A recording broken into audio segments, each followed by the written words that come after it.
Today, we're talking with entrepreneur Christina Howe, and we're talking about how to pivot in the middle of a pandemic. Christina, welcome to the show. Hello, thank you for having me. All right, I'm glad to have you. And you know what? I got to give full disclosure up front. Yes, there's a resemblance in the last name. That is because she is indeed a Howell. She's our youngest daughter, our oldest daughter, our firstborn. I was trying to say firstborn, which would not make her the youngest, but the oldest.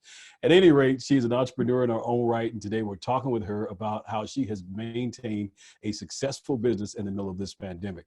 So, Christina, I want to start out. First of all, let's talk about what led you to becoming an entrepreneur and when you first launched Curvy Fox and what that process was like for you. And then we'll get into all the success that you're having right now with adding the additional lines.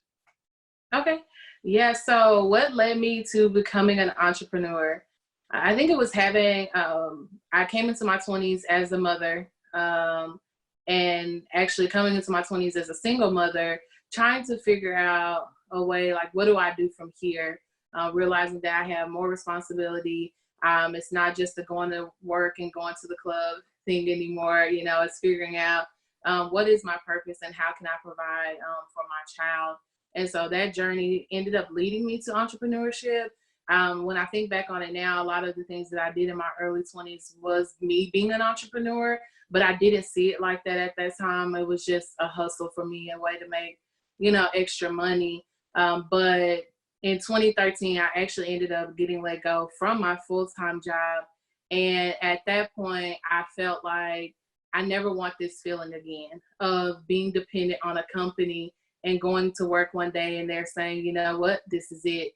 And then trying to figure out what to do from there. So I realized at that point, I wanted to build something for myself. So that way I would always be only dependent on myself for how I would pay my bills and things of that nature. And that's when I started working on Curvy Fox. I looked into, what was it that I was really passionate about. I've always been passionate about fashion. Growing up, my dad, who you see here, would always tell me, you wear your money, So I literally wore my money.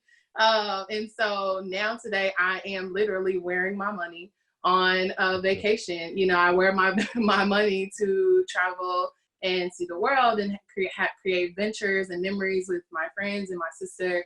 And so that was kind of my journey. I know it's long-winded, but as you know, most entrepreneurs, it's never an overnight success. There's a lot of things that end us, to the door of having to say, you know what, I just gotta take this leap.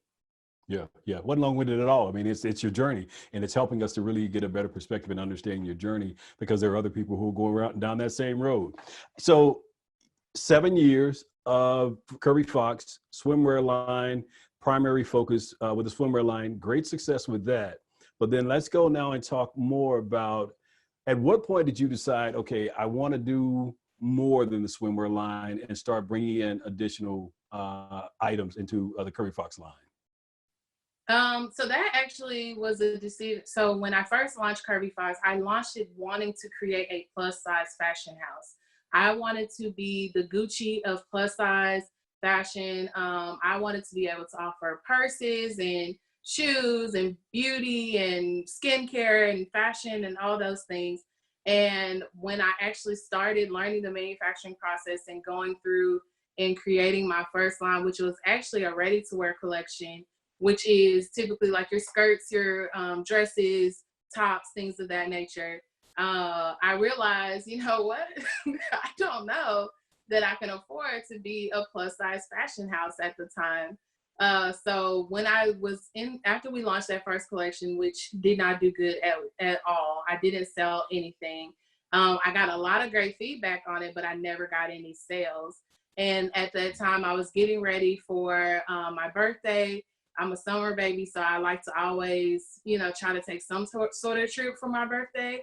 And I was working on a swimsuit for me specifically, and I sent it to my pattern maker at the time. And she was like, you know what, this is really good.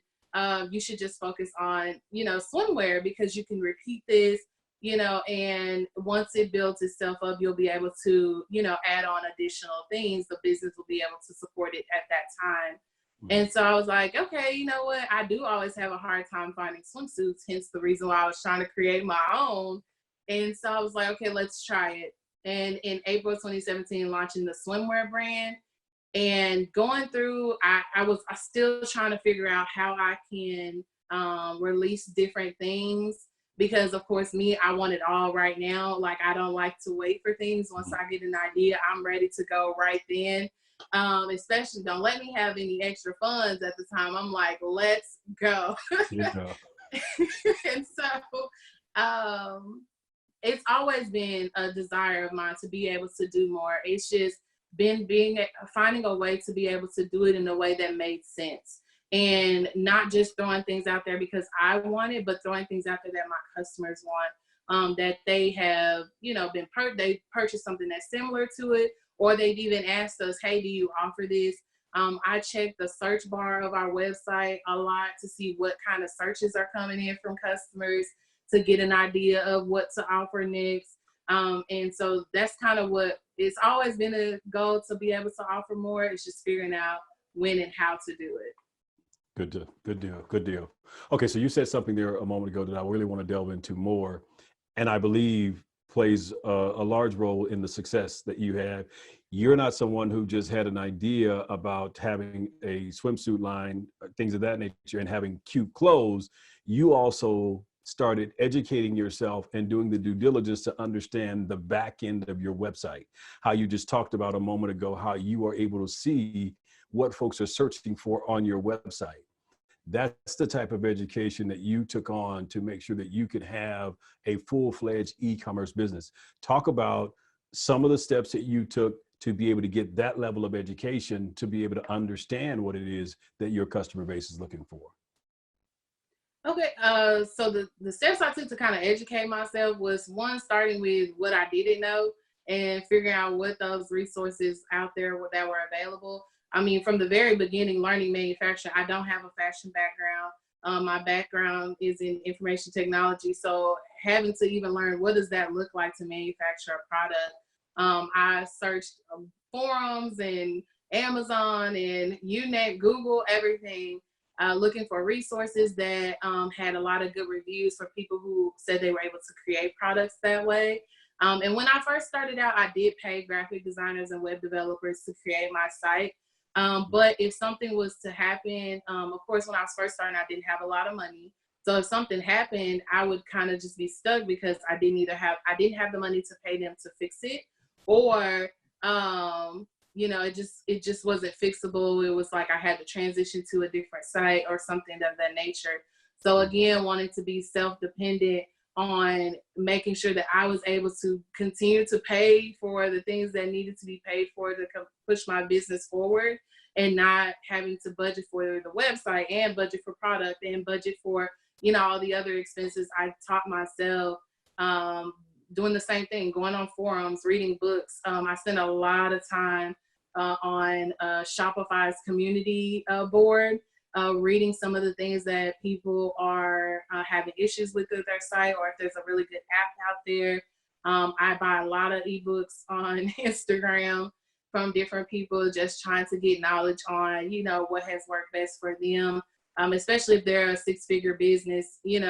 I don't just go off of people saying they've made six figures. Like, I look at the numbers. If you've posted me your numbers that are relevant, their current numbers, then I want to know, what are you doing at this time to keep those numbers, and what tools and apps are you using? So that's what I do to educate myself. And I think this is extremely important, the fact that you're willing to invest in yourself. When you say you're going into business, you've got to be willing to invest, and particularly invest in your education and the training to get the knowledge that you need. And again, I have already given the folks a full disclosure in talking about the fact that you're our daughter. And I will tell you, part of the reason that's prompted me to want to do this interview with Christina and to bring these principles of success to share them with you is because I have seen throughout this pandemic, she lives in Atlanta, but has now come back to Dallas-Fort Worth to be with us during the time of this pandemic. And I will tell you, I feel like my house has become a warehouse. My entire downstairs anymore no longer feels like a living room at all. I mean, there are boxes and boxes upon boxes that are everywhere. And then the UPS, DHL, Federal Express, and whoever, anybody else that delivers a pigeon with a bottle is delivered something every single day. Yes. In multiple packages, because folks are placing orders online.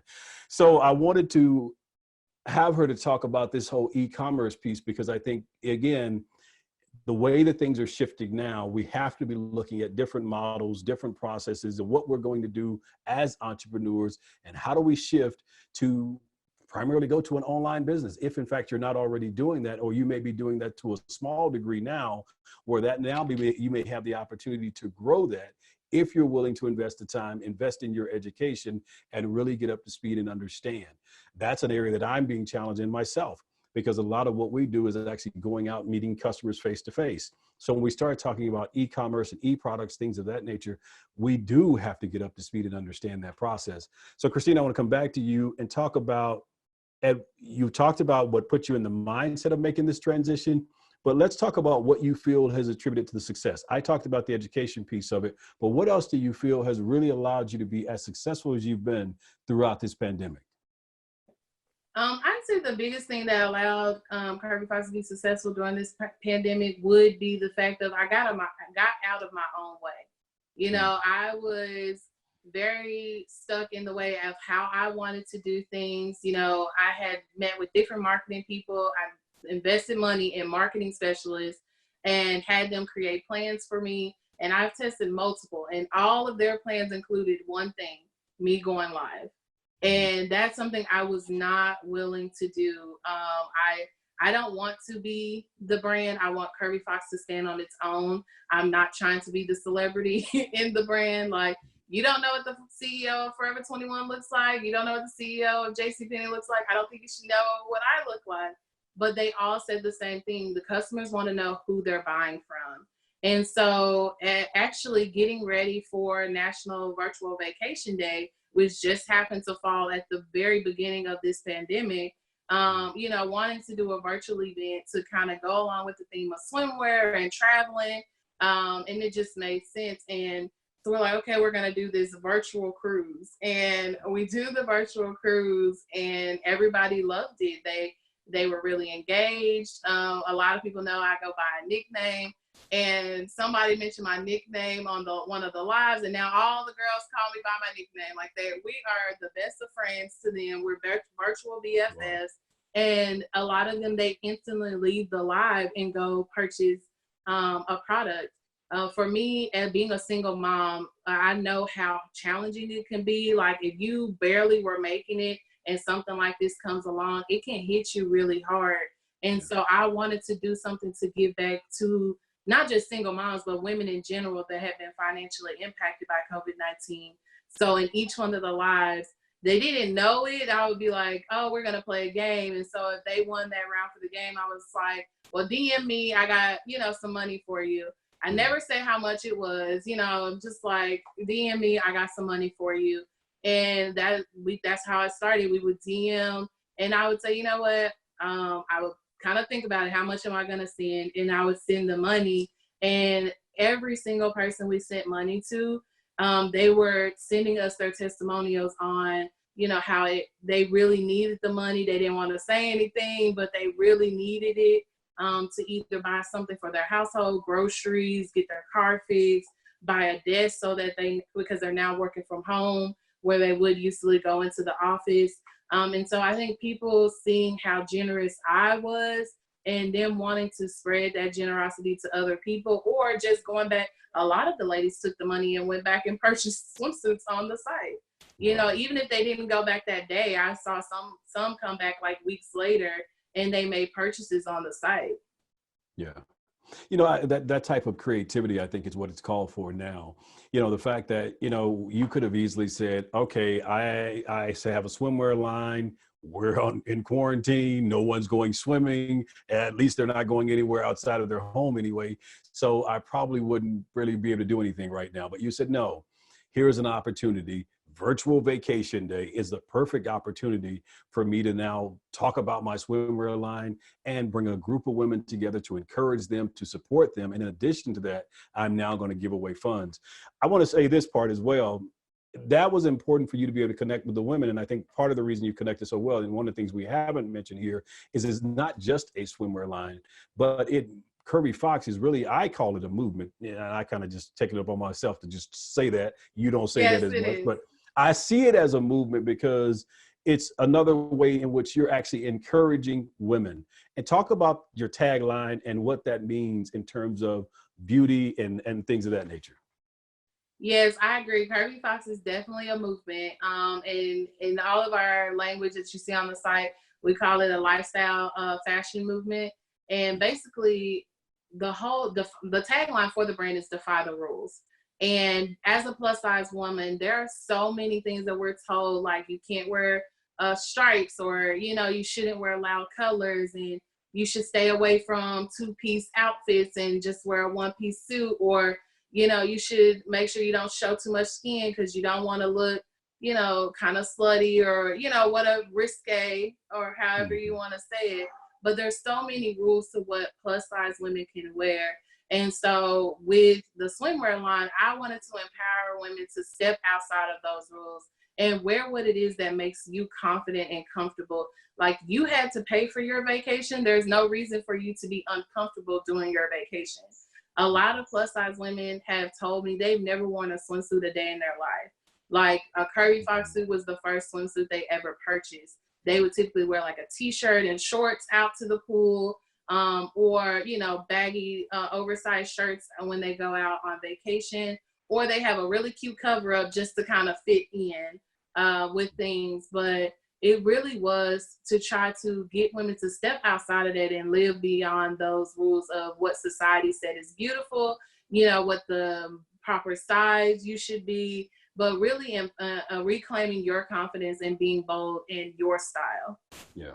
And you've done a great job with that. I mean, just looking on the site, how you've been able to go out and recruit models, things of that nature, who are proud to be able to wear the swimwear lines and all the other products that you have on there as well. So really applaud you for that. So the other line that you have, thinness does not equal beauty. Talk about that piece. And again, how you guys have really just been championing that and really getting folks to understand again that thinness does not equal beauty. Yeah, so thinness does not equal beauty actually came from, in 2016, I ended up losing about 45 pounds. And at that point, guys that I never thought would ever try to hit on me would like slide in my DMs and like, hey, can I take you out? I'm like, what changed? Well, I lost weight. So now all of a sudden I was considered beautiful to them, or somebody worth exploring, or whatever the case may be. And for me, it kind of was a confidence shaker, because it's like, to me, I look the same. I'm the same person. I'm still ambitious. I'm still outgoing. Still love to laugh and still love to crack jokes. Like, nothing changed about me other than the fact that I lost 45 pounds. And so for me, I can only imagine how other women were feeling, who hadn't lost the weight and thinking, well, I'm never going to find a man until I lose 50 pounds or 100 pounds or go have this surgery or whatever the case may be. And so when I was getting ready to launch my collection last year and trying to figure out what messaging we were actually getting ready for New York Fashion Week last year. And I was trying to figure out what message did I want to put on the runways of New York Fashion Week. And I thought back to how I felt, the years prior when I lost the weight. And that's where it came from. Thinness does not equal beauty.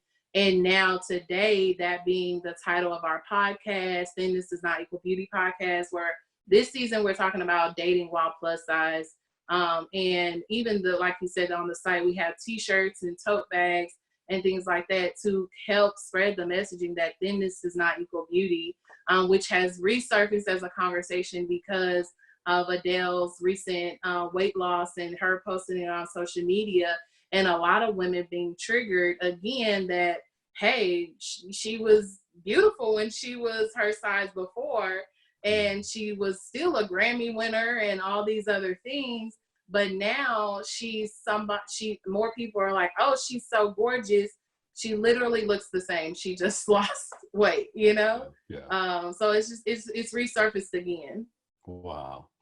And I think certainly this is an issue now that we're in quarantine, I guess in some states are starting to open back up, things of that nature. I guess for the most part, there are a lot of us who are going to come out of COVID-19 or the quarantine factor of it anyway, probably feeling like we're a little bit heavier than we were when we went into it. So, I mean, I think that whole piece may become a conversation even more as we continue to transition, or at some point, maybe go back into a quarantine type status. That may become another issue that we have to address. I want to get back to, though, really talking about those four things that you feel really helped you to have the success that you've had. One of it was certainly the education piece and learning the whole back end of your website. Let's talk about the whole e-commerce business as a whole. I mean, many folks are starting to really just become acquainted with it. Talk about where you feel that you are in terms of a business owner in that process. I think also knowing what resources are available. I think that is a big thing of kind of pivoting in times like this, knowing what resources are out there. For me, I know I don't have a low-end price product. I have, a high-end price product. So even knowing that there are resources out there for you to still have your high-end price product, but offer an option for people to be able to split that up into payments without you having to wait for those additional payments. So like on our site, we have Afterpay, I have QuadPay and Sezzle and Klarna. And, all of those are ways that people can break up their payments into 4 interest-free payments. So I still get what I need from my customers, but I'm offering them a way for them to get what they need from me. But that goes back to that education piece of spending the time to see how can I, pivot in, not in my pricing, but how I allow my customers to pay my price. And then also I would say Facebook ads, that is a big thing. If you understand who your audience is, you can understand how to talk to them through ads. And so when I talk to people, I've talked to several people lately about ads. I ask them, who is your customer? What do they like to eat? Where do they like to shop outside of you? What blogs are they following on social media? What celebrities are they following on social media? And those are the type of things and interests that you want to plug into your Facebook ads, because that talks to your demographic. And understanding your target audience is key. Like how old are they? Is it male? Is she single? Is she married? Because you're going to talk to her a little bit different. Even in this pandemic, I'm starting to learn more about my customers.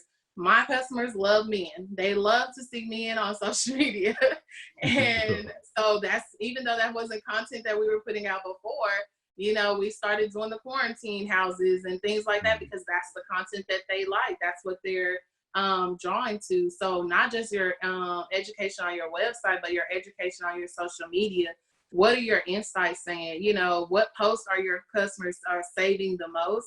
And that's that little flag, on Instagram, when you go look at the insights of the post, which one has the most saves? Well, that's the type of content that resonates the most with them. Somebody asked me the other day how much time I spend on the website of my business, how many hours a week I spend on my website. And I'm like, a week, I'm on there every day. Like, I literally spend a lot of time every day learning my business. It's not something that I put on autopilot and just expect for it to take off. Now, granted, I do get a lot of orders between 1 a.m. and 6 a.m., which I'm typically asleep during those times. So technically you are making money in your sleep, but you're doing the things during the day to make sure that you're making money while you're asleep. Yeah. So you're doing the work on the front end, like you said, to set yourself up for success. Yeah. I will tell you, just hearing how you describe it, and really not just hearing it, but really seeing it up close and personal with you being here over the last couple of months, and really just understanding that you do devote a whole lot of time to it. But I think that's the key that most people miss. They don't understand that it is going to take a lot of time. It is going to take a lot of work. It is going to take a lot of dedication. These things don't just happen. It happens because you have committed yourself to it. You call yourself a business owner, and you really have to devote yourself to your business if you expect it to be able to take care of you. And I think that's the part that is extremely important, and folks need to know that. You said something a moment ago about coming out of your comfort zone, about going live, and that is going live on Instagram. So you not only did the virtual vacation, with on Instagram, but you have since started, I guess, maybe done 4 or 5 other things on Instagram that put you out of your comfort zone, that forced you to go live. Talk about what it was like for you at first and what it was like for you when you did the most recent one. Yeah, so going live was like my anxiety just went through the roof at the thought of going live. And then the first time that I went live was in a two-piece bathing suit. So it was like, not only am I going live, I'm in a bathing suit for all these people, and it was very nerve-wracking. But you know what? I spent the first like 10-15 minutes before going live. I spent that time really in prayer and like, you know, asking God to take over my nerves, you know, and removing anxiety and just allow me to step into who he's called me to be and do what I truly feel that he placed on my heart, and which is this brand. So and once I got in it, I was okay. I wasn't nervous until I stopped talking, which was at the end of the live. And I was like, I started to get in my head again and think, well, how did that go? And things like that. But in the moment, I didn't even think about it because my customers were engaged. I'm having conversations with them, which is what I love having conversations with new people. So that part took away the nerve from me. And the fact that they're asking me about my brand. I know about my brand. I wasn't nothing that I didn't know on the live. I wasn't trying to be somebody I'm not. You know, I was just, I don't know what it was about going live. It just made me nervous. Yeah. You know, I guess the idea of public speaking, because I'm not a public speaker, but so that's how I looked at it, it's public speaking, and the fact that you don't know what the other person is saying or doing on the other end of your live. Yeah. But once you got out of the fear, I mean, you know, hey, you saw that it's not that bad, you know, it's kind of cool. So you Yeah. started doing it again, and you did it several other times since. Yes. And now we do it every week on Thursdays. There you go. Whereas most people record their podcasts and then put it on, you know, Apple Podcasts or Spotify. We're like, no, we're doing it live because, you know, I want to get the feedback. You know, this may be how dating for me is, but how is dating for you? So yeah, I definitely have enjoyed it. I still get a little nervous every time, but I have seen that it has definitely decreased week over week. Wow, good stuff, good stuff. So in closing, what is the thing you would hope listeners would take away from this particular session? I think we all have to take away the idea of entrepreneurship is not a get rich quick scheme. Like, it is a lot of work, and it has to be something you're passionate about, because if it's not, you're not going to put in the time and the effort. Like my dad said, I will be up till 3 and 4 in the morning packing orders, and I still work a full-time job. So I'm still have to work on East Coast time. So I have to be online by 6:45 Central Time to do my full-time job. So you're not going to want to continue to put in that type of work if it's not something you're passionate about. If money is your only reason why, you're not going to put in the time and effort that it takes to build a successful brand. And I think we also have to stop looking at it as side hustles. Like, I think the moment that I stop looking at Curvy Fox as a part-time thing that I just do on the side and start operating it as a full-on corporation, even though we're still small, I don't run my business like a small business. I run my business like I'm competing with Macy's and Dillard's and all the big box retailers out there, because that is my end goal, is to be in competition with those retailers. So if that's what that's what my end goal is, I have to start operating in that now. And that's what I would want people to take away from it. Very well said. Very well said.